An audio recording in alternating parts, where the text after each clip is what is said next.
Guys, back to my channel. আজকে আমি নতুন একটা রেসিপি নিয়ে চলে এসেছি, বাঁধাকপির পকোড়া। চলো তোমাদেরকে দেখিয়ে দিই আমি বাঁধাকপির পকোড়া কিভাবে করলাম। প্রথমে বাঁধাকপিগুলো গ্রেট করে নিয়ে আর কড়াইতে গরম জল বসিয়ে দিয়ে এবার কিছুক্ষণ গরম জলটা হতে দেবো। তারপরে এর মধ্যে গ্রেট করা বাঁধাকপিগুলো দিয়ে দেবো। দেখো, আমি কিন্তু বেশি জল দিইনি, কারণ আমার বাঁধাকপিটা অল্প ছিল। তারপরে এর মধ্যে অল্প অল্প করে বাঁধাকপিগুলো জলের মধ্যে দিয়ে দেবো সেদ্ধ হওয়ার জন্য। ফার্স্ট টাইম বানাচ্ছি, জানি না কেমন হবে। তোমরাও বাড়িতে বানিয়ে দেখো, তোমাদেরও ভাল লাগবে। তারপরে একটু নাড়াচাড়া করে এইটাকে ভাপাতে দেবো। তার আগে এর মধ্যে দিয়ে দেবো পরিমাণ মতন নুন, হলুদ। আমি কিন্তু পরিমাণ মতন দিয়েছি নুন, তোমরা বেশি কম আন্দাজ বুঝে দেবে তোমরা। আর এর মধ্যে দিয়ে দেবো হলুদ গুঁড়ো 1 চামচ। আর আসলে হলুদ গুঁড়োটা দিলে না, যখন এটাকে মাখবো তখন আর হলুদ দিতে হয় না। পরে এটাকে ভালো করে নাড়াচাড়া করে এবার আমি বাকি কাজগুলো সেরে নিই। চলো।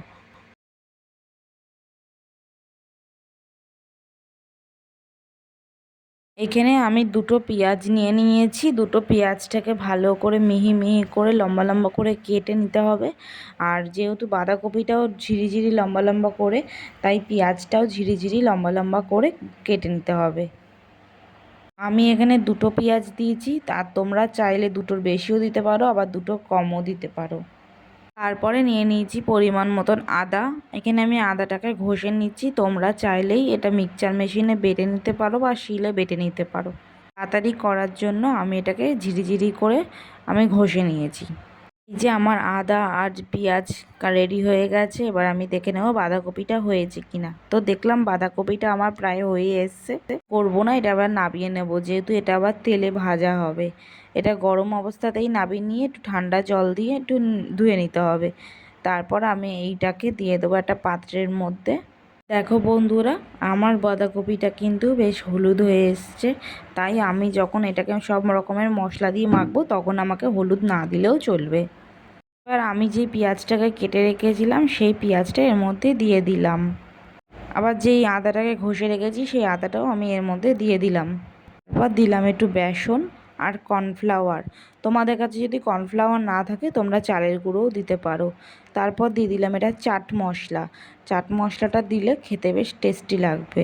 পরে এটাকে ভালো করে হাত দিয়ে মেখে নিতে হবে। আর যদি এটা টাইট টাইট হয়, তাহলে আর এর মধ্যে বেসন দেবে না।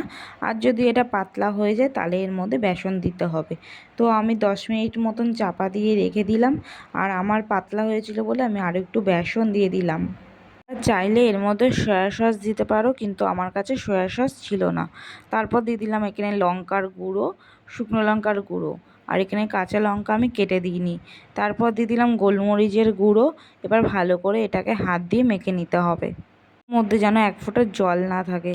তারপরে তেলটাকে গরম করতে বসিয়ে দিয়েছি, রিফাইন তেল। এবার আমি দেখো আঁচটা কিন্তু আমার আস্তেই আছে, আর এটা তেলটা গরম হওয়ার অপেক্ষায় আছি। তারপরে এর মধ্যে একটু একটু করে ছেড়ে দেবো গোল গোল করে। কিন্তু বানানোর পর খুবই টেস্টি হবে। তোমরাও চাইলে এটাকে সন্ধ্যেবেলায় চায়ের সাথে স্ন্যাক্স হিসেবে খেতে পারো। আমি এবার তেলের মধ্যে একটা একটা করে ছেড়ে দেবো।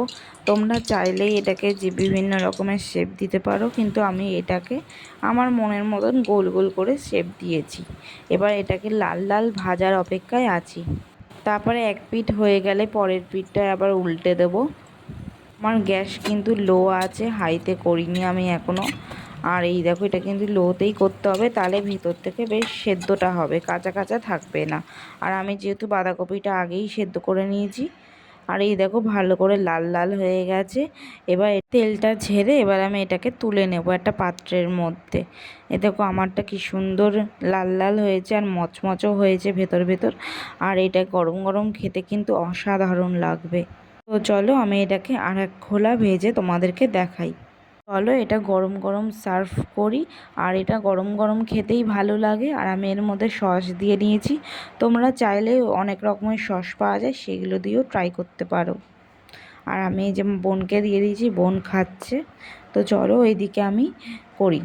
আর এই দেখো আমার এইদিকে আর একটা ছোট্ট বুনু আছে, ও নেবে, আর আমি ওকে দিলাম। চলো আমি আর এক খোলা তোমাদেরকে ভেজে দেখিয়ে দিই। আর এই দেখো আমি মিহি মিহি করে দিচ্ছি, মানে ছোট ছোট করে দিচ্ছি, বেশি বড় বড় করে দেব না, বেশ খেতে ভাল লাগবে না। এটা একটু ছোট ছোট পকোড়া তো, ছোট ছোট দিলেই ভালো হয়। তারপরে আমি এটাকে এপিট ওপিট করে ভেজে নেব ভালো করে, লাল লাল করে।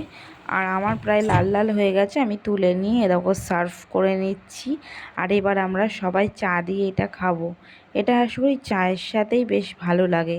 তো চলো আমি টেস্ট করে দেখি কেমন হয়েছে। আর আমার তো খুবই ভালো লেগেছে, জানো মনে হচ্ছে আমি চিকেন পকোড়া খাচ্ছি। আর আমার বোন আছে, আমার মা আছে, আমার মামি আছে, ওদেরকেও দিলাম। আর এই দেখো আমার ছোট্ট বুনু, ওকেও আমি দিলাম। আজকের মতন এখানেই ভিডিওটা শেষ করছি। ভালো লাগলে লাইক কমেন্ট শেয়ার টাটা। আর তোমরাও রেসিপিটা ট্রাই করো।